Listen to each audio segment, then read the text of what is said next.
E aí, pessoal, tudo bem? Então, agora aqui começando o nosso primeiro ao vivo da Autoridade Fitness.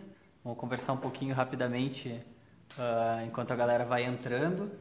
Primeiro, aqui eu, que sou a voz, né? Me chamo Fernando, estou aqui junto com a Gabriela, Oi. que é a nutricionista. O Maurício, profissional de educação física. Boa noite. E o Augusto, que está ali, nossa mãozinha, desenhando. Uma das mãozinhas da nossa equipe. Rapidamente, para falar... Também, a primeira coisa, assim, o pessoal, para esclarecer para vocês, agora que nós estamos fazendo ao vivo pela primeira vez, né? Muita gente comenta achando que é a mesma pessoa que é a voz, é a pessoa que é a mão, é a pessoa que escreve, é a pessoa que edita. Acham que isso tudo é um trabalho de uma pessoa só.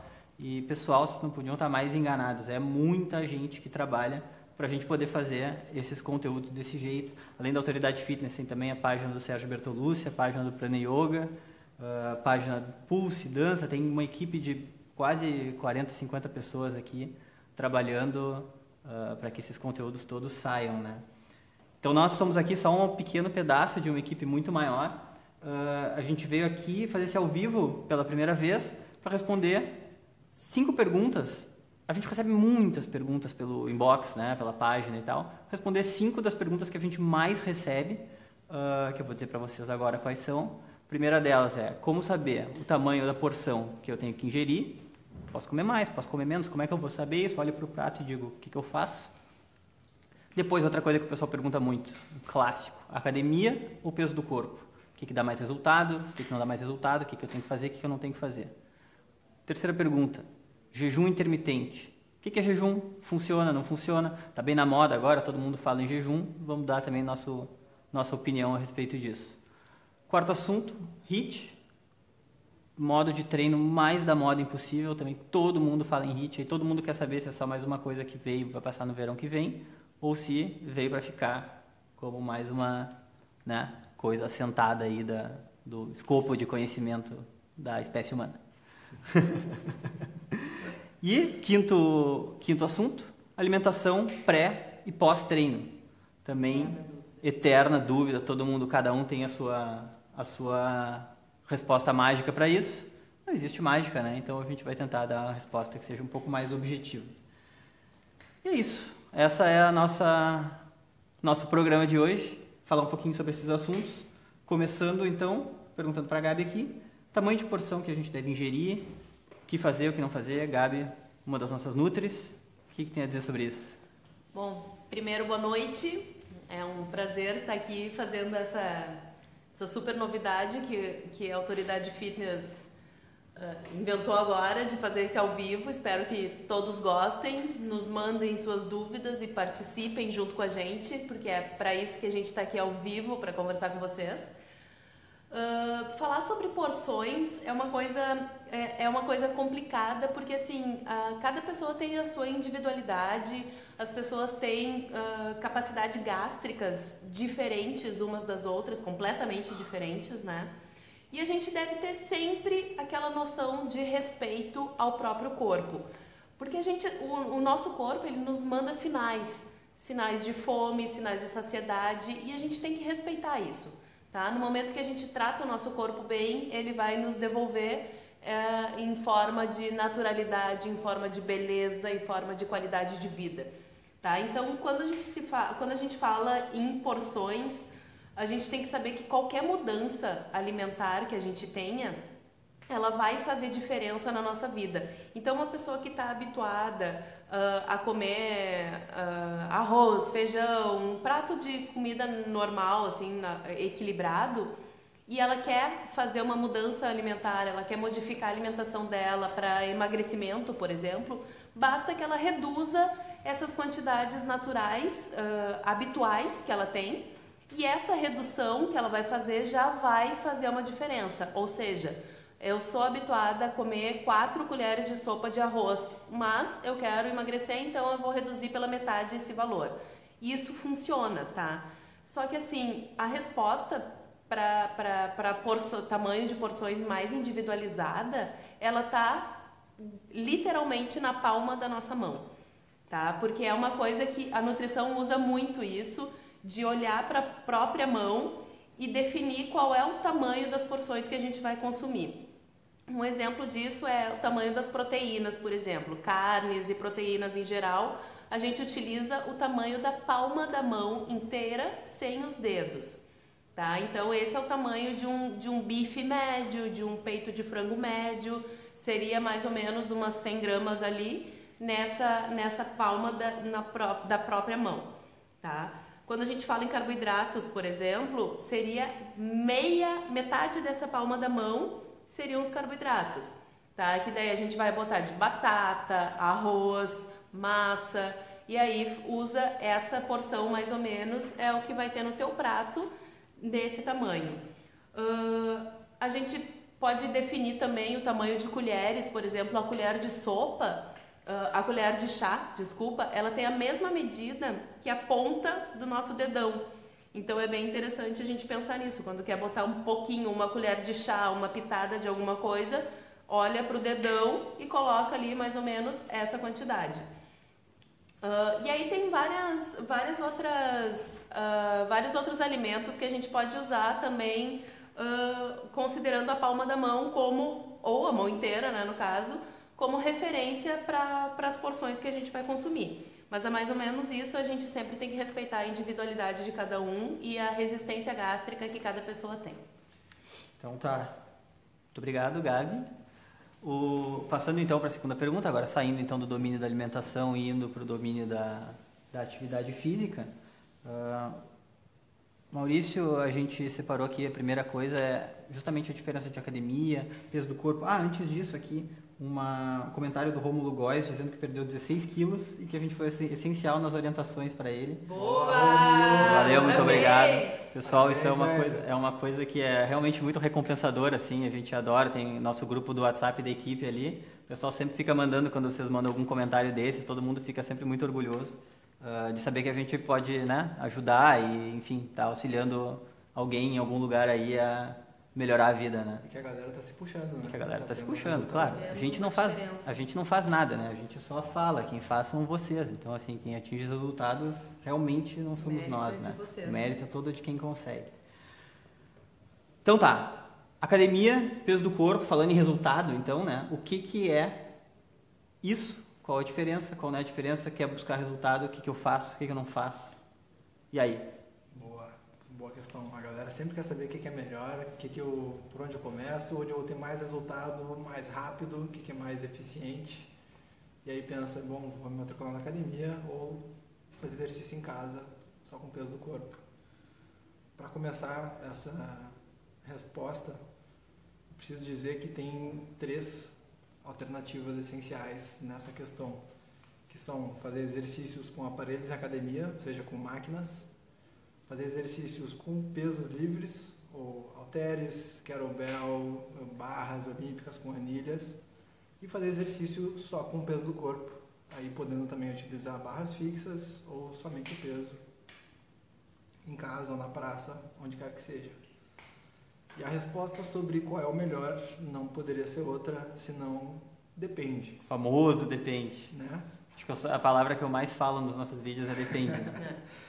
E depende por uma série de fatores, que eu vou tentar listar alguns deles aqui.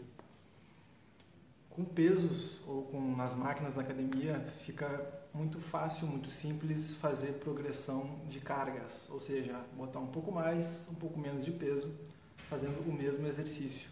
Então, tornar ele mais difícil, mais fácil, fazer essa variação ao longo do tempo.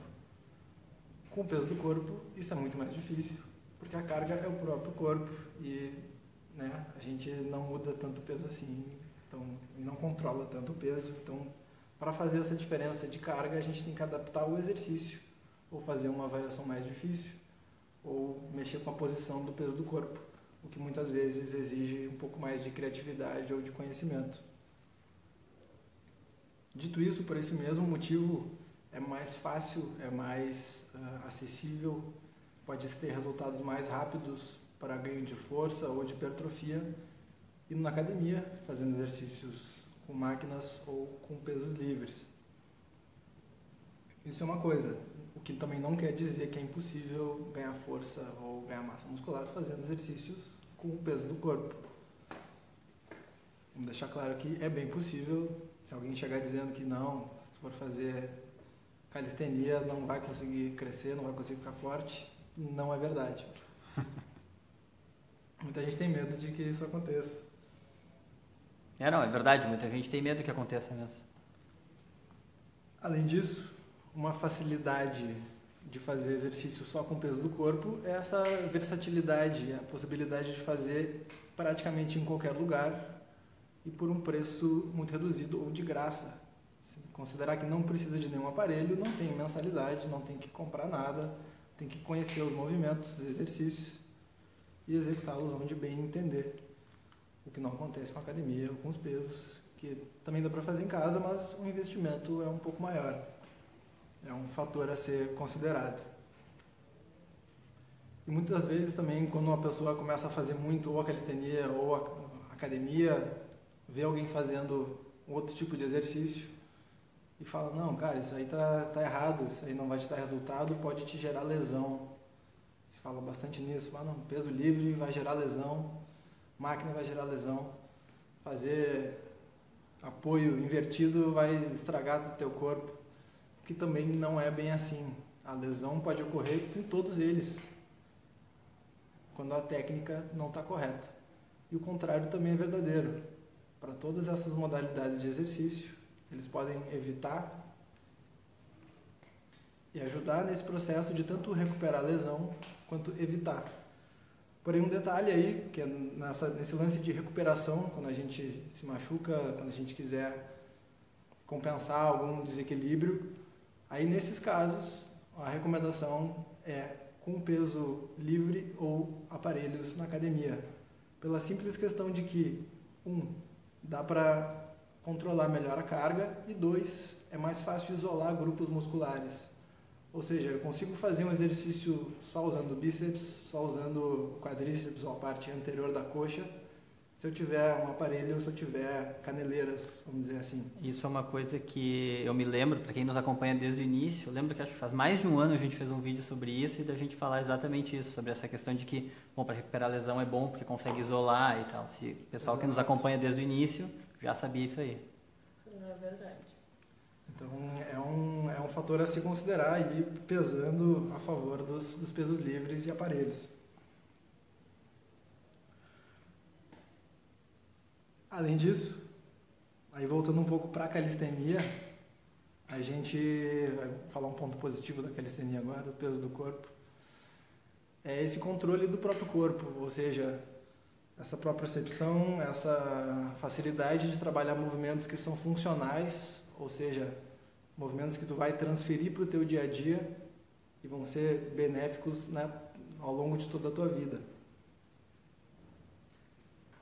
Apesar disso, eles são movimentos que exigem mais, é uma progressão que exige mais dedicação, ou seja, dá para ter mais criatividade, dá para variar mais o exercício, porém, nesse processo de melhorar, de ganhar mais força, de evoluir, tem que ir mais atrás de conteúdo, tem que se esforçar mais para conseguir essas progressões por conta dessa dificuldade de carga.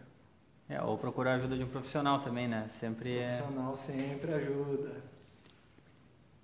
E aí a galera quer saber, no final das contas, bom, o que eu faço, o que eu escolho, o que é melhor, para onde eu vou. E aí existem, além de tudo isso que a gente falou, que deve ser considerado, a gente deve pensar o que eu gosto mais, o que eu me sinto melhor fazendo. Porém, uma alternativa que é muito válida para praticamente qualquer pessoa é fazer um pouco de cada, é misturar. É experimentar todos eles, é inclusive misturar um pouco de cada ao longo do seu mês, da sua semana. Independente do objetivo da pessoa ou não? O objetivo, ter um objetivo claro, pode fazer pesar muito mais para um lado ou para outro. Se eu quiser desenvolver mais minha capacidade corporal, minha capacidade ginástica, eu quero fazer movimentos, usar mais meu corpo, trabalhar mais minha flexibilidade, esse controle, a calistenia vai ser o caminho. Porém, até para isso, os pesos livres podem ajudar a chegar num ponto onde eu tenho força o suficiente para executar determinados movimentos. Que senão então, o cara não tem, né? Exato. Na hora de fazer só com o peso do corpo é difícil. O cara consegue chegar lá, mas vai ser muito mais difícil fazendo só com o peso do corpo. E o outro detalhe do peso do corpo é uma dificuldade de fazer ganhar força com as pernas. A gente consegue fazer agachamentos com uma perna só, fazer aquele pistol squat, fazer variações, mas é muito mais difícil do que fazer levantando barras ou com leg press. Sim, com um peso ajudando, né? Uma quantidade de pesos muito maior do que do peso do corpo. E é isso? É isso aí. É isso aí. Então, pulando, antes de fazer a terceira pergunta, deixa eu puxar aqui uma pergunta que chegou pra gente. A Amália perguntou, Gabi, o que não pode comer para quem tem colesterol alto? Difícil, né? Pergunta amplíssima. Pode responder curtinho, depois a gente faz um ao vivo só sobre isso. Tá. Prometido, Amália. Tá. Na verdade, a alimentação, tá? Ela não vai ter tanta... A alimentação ela não vai ter tanta interferência nessa questão do colesterol endógeno, tá? O colesterol alto, ele pode ser familiar, tá? As pessoas podem ter o colesterol alto porque a família toda tem, ou ele pode ser desenvolvido pelos hábitos alimentares. Mas quando o colesterol alto já está instalado no corpo da pessoa, provavelmente ela vai controlar esse colesterol com a medicação e nesse sentido a alimentação não vai interferir tanto, tá? Então, para quem toma medicação para reduzir o colesterol, não existe mais aquela história de não pode comer ovo, não pode comer isso, não pode comer aquilo. O interessante é reduz a quantidade das gorduras aparentes que tu enxerga no alimento, reduz isso. Usa menos óleo, não precisa usar óleo para cozinhar, pode dar uma reduzida, não vai sair comendo ovo igual um lagarto, né? Pode reduzir um pouquinho a quantidade de ovos, mas é basicamente isso, a alimentação mais natural possível, sem muitos processados. Então tá, passando esse pequeno interlúdio aí não programado, que a Amália perguntou. Gabi, jejum intermitente, também, né? Super moda, prêmio Nobel de Medicina do ano passado foi jejum. E aí? Todo mundo quer fazer. Todo mundo quer fazer, e aí? Na verdade, é uma moda agora, mas é uma coisa lá de trás, né? Nossos ancestrais já faziam isso, eles viviam da caça, viviam do plantio e viviam do movimento. Então, assim, não tinha o que comer, não tinha caça, eles faziam um jejum, né? Antigamente, a gente passava, o que era o maior problema era a escassez de alimentos. Só que hoje a gente tem o inverso disso, né? Hoje a gente tem o excesso de alimentos, a oferta muito grande de alimentos e a gente não sabe lidar com isso. Então o jejum intermitente, muito mais do que uma técnica voltada para emagrecimento, o jejum intermitente ele acaba sendo até uma demonstração de amor, de carinho pelo próprio corpo. E por que eu estou dizendo isso, né? Porque essa história de tem que comer a cada 3 horas e tal, o nosso corpo ele não bate ponto, sabe? Ele não tem um relógio dentro dele. O nosso corpo ele trabalha com cascatas de hormônios sendo liberados e tudo que a gente ingere provoca uma reação bioquímica dentro do nosso corpo, tá? A gente come e hormônios vão sendo liberados conforme o que a gente vai comendo e a quantidade que a gente vai comendo. E a gente tem 2 hormônios muito especiais que a gente tem que ouvir os sinais do corpo quando esses hormônios são liberados, que é a grelina e a leptina, que são os hormônios da fome e da saciedade. Então, assim, o nosso corpo ele fala com a gente. Se a gente não escuta esses sinais, a gente acaba ou exagerando ou entrando em alguma deficiência alimentar. O jejum ele entra nessa história justamente para dar uma trégua para o corpo, para ele trabalhar naturalmente como ele é. Como eu acabei de dizer, a gente tem o corpo ele trabalha com liberação de hormônios, com os nutrientes nutrindo as nossas células, com renovação celular. Só deixa eu te interromper, Gabi, porque tem uma pergunta interessante aqui que eu acabei de ver, que a Rose Kelly falou. Disse que não consegue fazer jejum porque a barriga dói muito.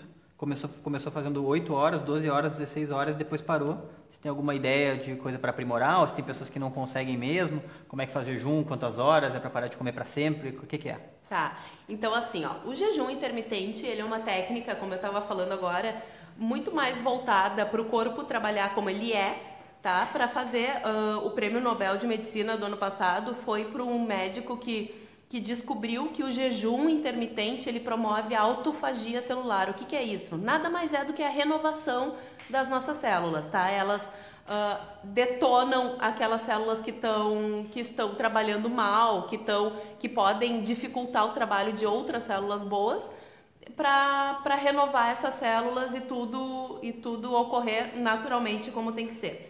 Só que tudo no nosso corpo, e aí respondendo a questão da Rose, tudo no nosso corpo é uma questão de adaptação, tá? E a gente sempre tem que respeitar o nosso corpo, porque é só através do respeito ao corpo que ele vai nos retribuir também, tá? Então assim, ó, eu sinto muita dor na minha barriga, muita dor no estômago, me dá gastrite, me dá azia, me dá isso, me dá tontura, me dá náusea. A gente tem muitos sinais de desidratação durante o jejum. O que acontece, tá, no jejum? A gente se priva de uma alimentação. E os alimentos, eles contêm água, tá? Os alimentos contêm água. Alguns alimentos, como os carboidratos, por exemplo, eles têm esse nome porque eles hidratam as células quando eles quebram as moléculas, então eles liberam água. E muitos alimentos contêm líquidos que hidratam a nossa célula também.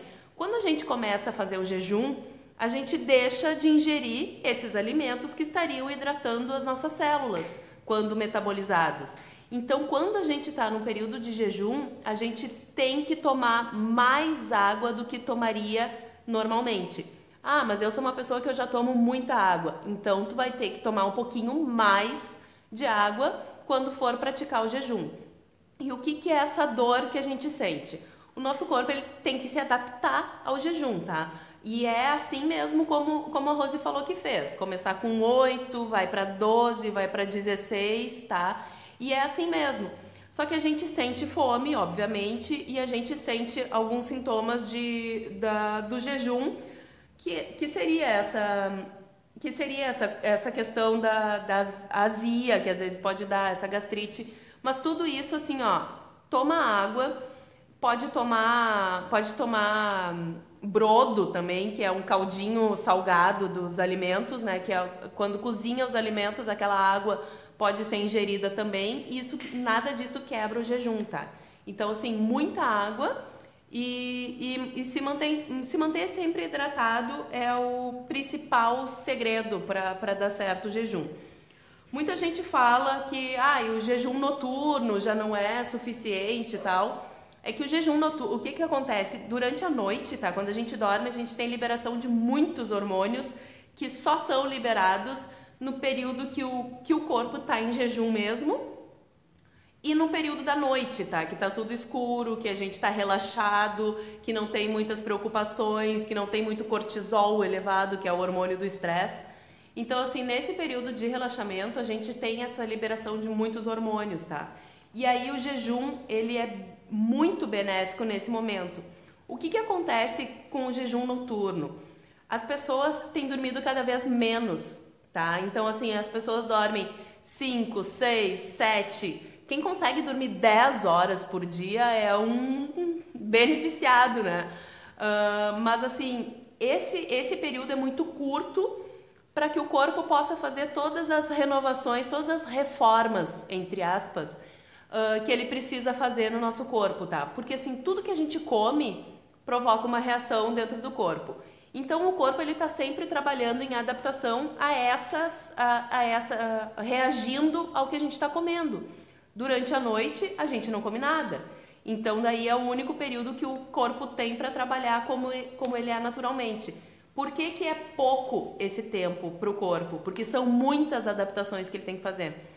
Então, por isso que a gente trabalha e assim, essa questão do jejum de 16 horas, que é chamado de 16 por 8, 16 horas em jejum por 8 horas alimentado, ou o 20 por 4, que é 20 horas em jejum, se alimentando nessas 4 horas, que seria o jejum do guerreiro, conhecido, né? Uhum.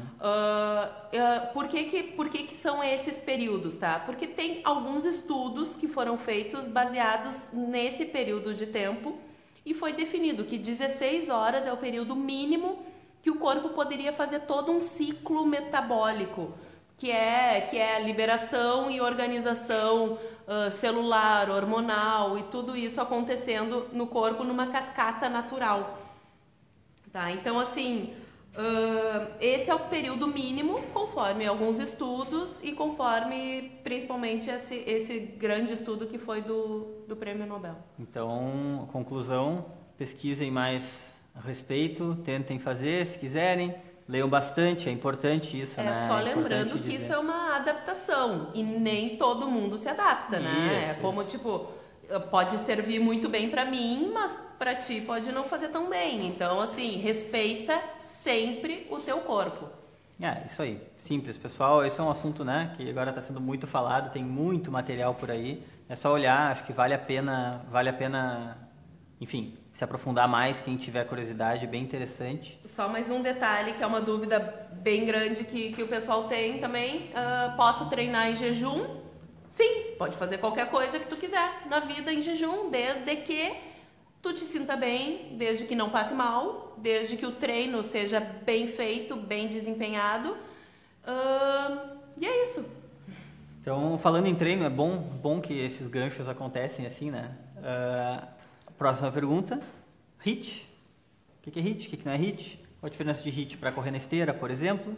Maurício, o que tem a dizer sobre isso? O HIIT também está super na moda agora. Assunto do momento também. HIIT, a sigla em inglês, que é o High Intensity Interval Training, que em bom português significa um treinamento intervalado de alta intensidade. O que é isso? Isso é uma metodologia, é um protocolo que significa que a gente vai ter períodos de exercício em alta intensidade alternados por período de descanso ou de bem baixa intensidade. Isso é um protocolo, não é um treino. O que isso significa?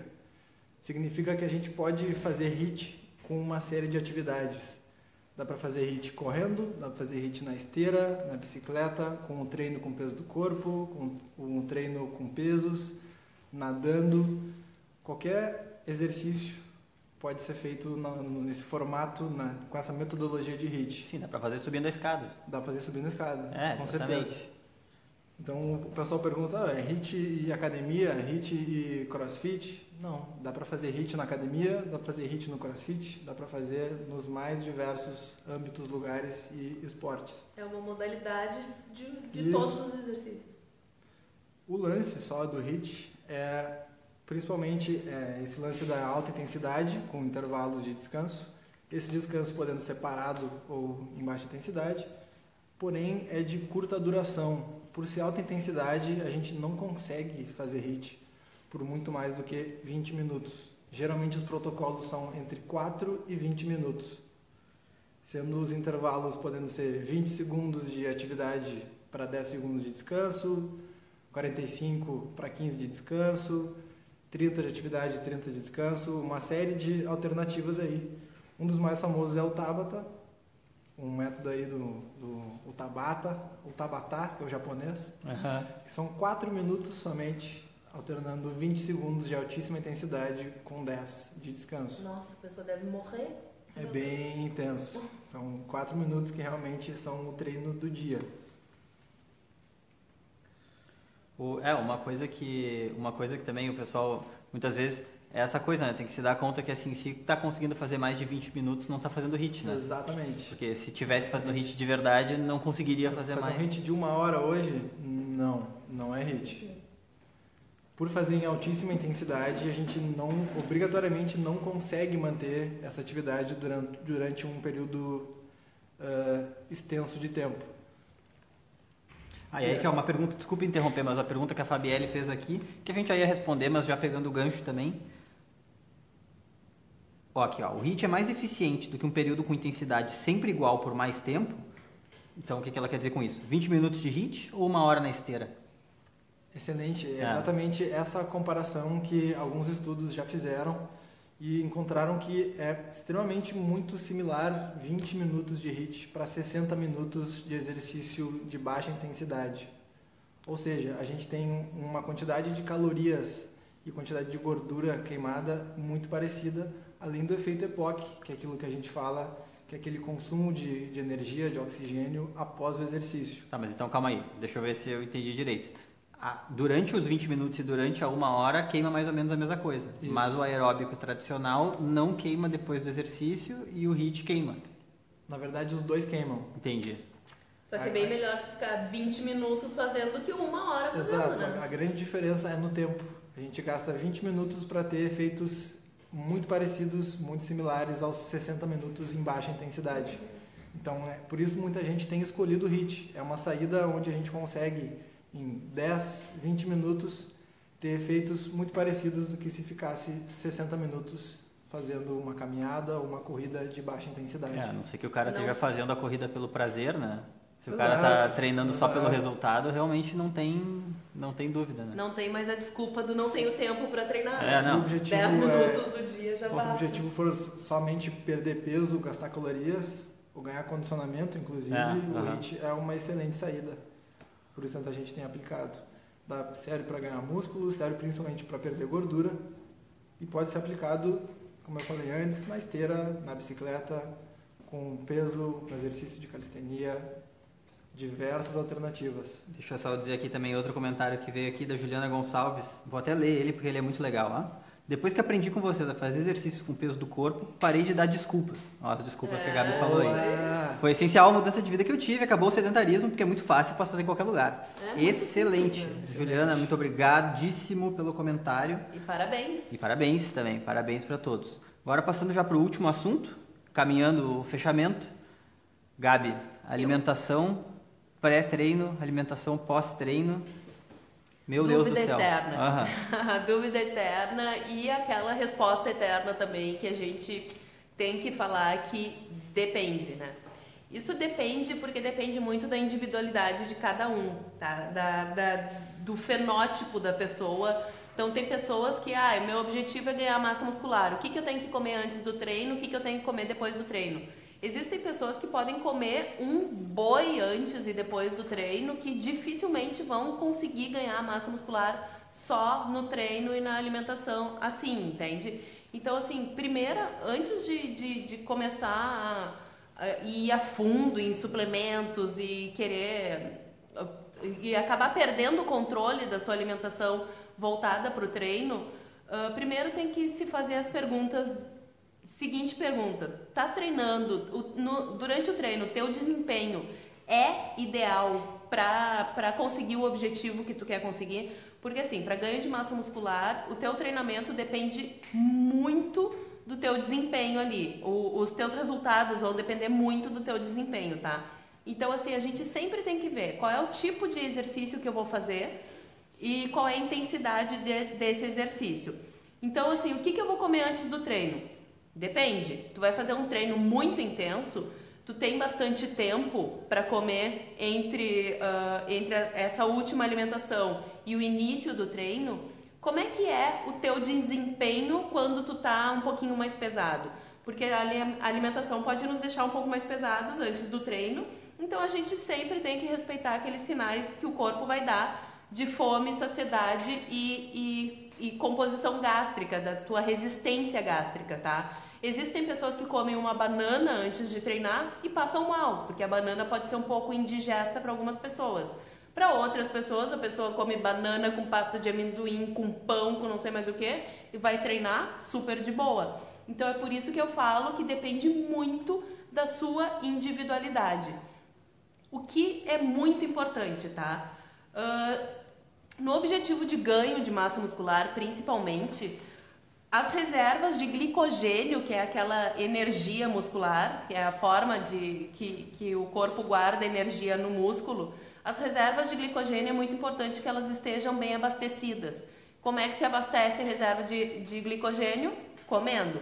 Então, assim, tu precisa chegar no treino com elas abastecidas. Mas isso não necessariamente significa que tu tenha que comer logo antes de treinar. Porque as reservas de glicogênio tu pode abastecer até 3 horas antes de iniciar um treino, tá? Outra coisa importante para saber é que o nosso corpo ele assimila muito melhor alimentos naturais do que alimentos processados. Tá? Então, assim, em vez de comer um pão, come uma batata, sabe? Esses alimentos, eles são mais naturais, o nosso corpo assimila melhor isso e processa melhor isso. Outro detalhe importante, depois do treino, o teu corpo vai estar ativo, a tua musculatura vai estar ativa, o teu metabolismo vai estar a mil, tu vai estar produzindo muitos hormônios relacionados a crescimento muscular, hormônios que a gente chama de anabólicos, eles vão estar a mil.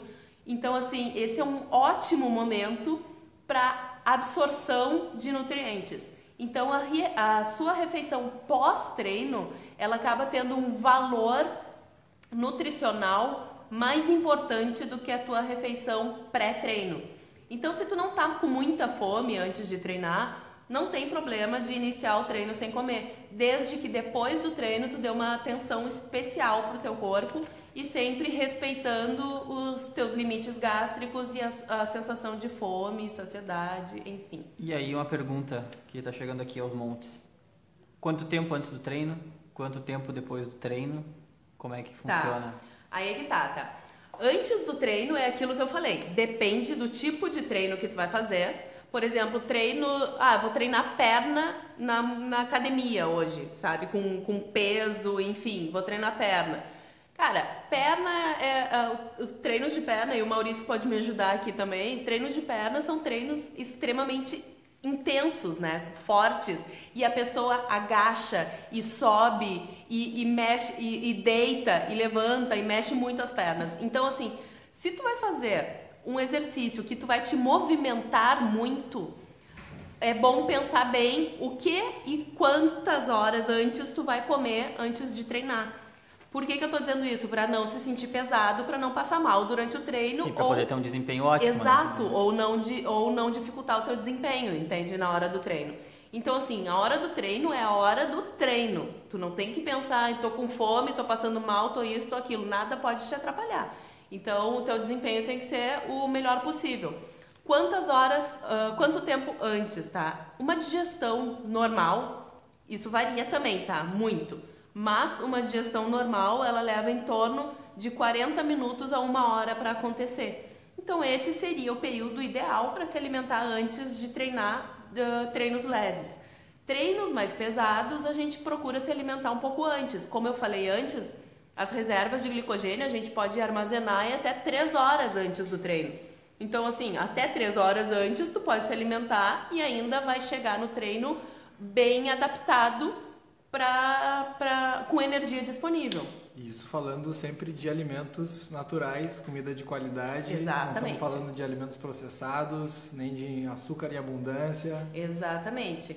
Tá? É sempre o mais natural possível e quando for mais tempo antes do treino, pode utilizar os alimentos integrais também. Logo antes dos treinos, tá? Não é ideal utilizar os alimentos integrais. Por que eu digo isso? Justamente pelo fator positivo que eles teriam, né? Que é a presença das fibras, elas podem causar alguns desconfortos gástricos durante o treino, porque durante o treino tu vai estar fazendo a digestão deles. Então não é tão interessante. Tenho pouco tempo, tô morrendo de fome, vou treinar daqui meia hora. Tá, então tu come uma fonte rápida de energia, né? Que seria uma banana, uma mariola, coisinhas assim, sabe? Simples, assim. Que seja... Mariola, só uma coisa. Mariola eu acho que é coisa aqui do Rio Grande do Sul, né? Mariola pode ser banana passa. Bananinha, aquele doce de banana. É um docinho de banana. banana. Cada um sabe como chama na sua região. Aqui a gente chama de mariola. Então, assim, é aquela quadradinho de banana, aquilo lá é excelente. Sem açúcar, né, gente? É só a banana. Né? Eu me refiro só a banana falando. Mas, enfim... e pessoas que são mais sensíveis podem iniciar o seu treino em jejum quando vão fazer HIIT, por exemplo, que o Maurício acabou de explicar. É um tempo curto e é em altíssima intensidade, então o HIIT é um exercício que é bem interessante fazer em jejum para caprichar no pós-treino depois. Isso. E eu acho importante lembrar, assim como a Gabi falou no outro assunto, que também é importante conhecer e ouvir o próprio corpo nesses momentos, tanto antes, quanto durante, quanto depois do treino. Cada vez que a gente vai conhecendo, sabendo o que a gente processa melhor, como a gente funciona, a gente consegue identificar nossas próprias particularidades e assim funcionar da melhor maneira. Na verdade é aquela coisa, né? Na verdade, tendo informação, tendo conhecimento, acompanhando os nossos vídeos, aprendendo coisas, é mais fácil ler os sinais do corpo, né? E a partir do momento que a gente consegue ler os sinais do corpo, a gente toma as melhores decisões para si mesmo. É fácil a gente ficar falando de respeito à individualidade, mas assim, é importante esse conhecimento para poder entender a própria individualidade e saber o que fazer a respeito disso, né? Acho que esse é o nosso grande mote do nosso trabalho, assim, né? De conseguir informar vocês para que as melhores decisões possam ser tomadas, né? O corpo, ele fala com a gente, tá? Ele realmente fala. Então, a gente tem que ter esse cuidado e prestar atenção nele, porque assim, quando sente fome, é sinal de que o teu corpo, que está acabando os estoques de energia que o corpo tem para funcionar naturalmente, normalmente e perfeitamente. Então, aí ele emite aquele sinal de fome. Quando tem o sinal de saciedade, é porque já tá no limite, né? Tu já consumiu a quantidade de energia que precisaria consumir, que o teu corpo estava te pedindo naquele momento. E quando a gente come sem sentir fome, quando é aquele desejo, aquela vontade louca de comer um doce, principalmente as meninas, né, quando estão naquela fase na TPM, tô enlouquecida por um doce, preciso de um chocolate e tal. Não, na verdade tu não precisa, isso são hormônios que estão sendo liberados e produzidos em excesso ou em deficiência que nos provocam esse tipo de sensações e sentimentos, tá? Mas assim, o comer sem fome, o comer sem prestar atenção no sinal que o corpo está te passando, ele nada mais é do que garantir estoques de energia. E como é que a gente garante estoque de energia? Acumulando. E a gente acumula o armário do corpo, digamos assim, ele guarda a energia na forma de gordura. Então, sempre que tu comer alguma coisa, seja saudável, seja fit, seja natural, qualquer tipo de coisa, sem sentir fome, o seu corpo vai armazenar na forma de gordura. E lembrando só o último ponto que a gente falou antes também, que era sobre treinar em jejum, só queria lembrar que é importante também respeitar um processo de adaptação. Então, me acostumei ao jejum, tenho disposição, tenho energia, não estou sentindo fome, estou bem. Pode treinar, mas começa a uma intensidade um pouco mais baixa, não leva ao teu máximo, não tenta descobrir aonde tu pode chegar nos primeiros treinos. Também vai ouvindo o próprio corpo, respeita isso e vai aumentando, vai incrementando esses treinos progressivamente. Não, é isso, ótimo. Assim, foi bem legal. Agora só uma última coisa, assim, para a gente ir começando a finalizar em breve. Uma coisa que eu queria dizer, assim, é que tem muita informação por aí, né? Na internet tem coisa boa e tem coisa ruim, muito fácil se perder nesse monte de avalanche de informações. O que a gente tentou fazer aqui hoje também foi clarear um pouco essas águas, várias águas muito turvas e né? Vamos tentar fazer mais desses daqui pra frente. Uma coisa que também todo mundo fala com a gente, porque é um negócio que, assim, é o objetivo maior de praticamente todas as pessoas, né? Que é emagrecer. Emagrecimento. O que tem que fazer para emagrecer? Dieta adianta, HIIT adianta, exercício adianta, tem que comer ovo, fazer dieta do vinagre, essas coisas todas que a galera inventa por aí, tem um monte, né? No início desse ano, a gente resolveu fazer a nossa parte para tentar ajudar pessoas, nossa Legião Autoridade Fitness, que vinham pedir ajuda. E aí a gente criou a estratégia Autoridade Fitness, tá? Que é um passo a passo simples, que compila tudo o que a gente acredita em uma alimentação focada no emagrecimento. A gente tenta oferecer a nossa solução sem enrolação e sem truque, nem nada disso. E tem uma outra coisa, a estratégia também, ela é a forma que a gente encontrou de viabilizar a página e o canal no YouTube, a página no Facebook, criar tudo isso. Então, assim, se algumas pessoas aí que estão interessadas e que tem alguns quilinhos para perder e que acham que a gente pode ajudar, acessem estratégia.autoridadefitness.com, por favor, ou cliquem no link acima ali na publicação para dar uma olhada. Se interessar, né? Se não se interessar, não tem problema, tá dado o recado. Quem não quer clicar, muito obrigado pela audiência, compartilhem, deem like, assim, vou dizer de novo, tá? É muito importante a participação de vocês e justamente essa interação é isso que nos move, entendeu? Isso que faz a gente continuar fazendo o que a gente faz com um monte de gente envolvida. Então, galera, é isso. Quem se interessar, clica no link. Quem quiser continuar seguindo, segue por aí, dá like, compartilha, curte. nos ame, a gente ama vocês. Yes. E é isso aí. Valeu. A gente não conseguiu responder todas as perguntas aí, é muita coisa. Ah, não, é. Então, se a galera quiser continuar deixando ali, a gente olha depois, a gente compila, tenta falar em outro vídeo. Ah, não, com certeza, bem lembrado. O que a gente vai fazer vai ser o seguinte, tentar compilar todas as perguntas que a gente recebeu, fazer mais ao vivo, aí um pouco mais temático, se aprofundando em vários assuntos, para tentar responder as coisas, enfim, né? Tentar tirar as dúvidas das pessoas, isso é o mais importante. É tudo possível, cada um atingir os seus objetivos. Isso aí. Exatamente. Então, pessoal, espero que vocês tenham gostado. Forte abraço. Valeu. Obrigadão. E até a próxima.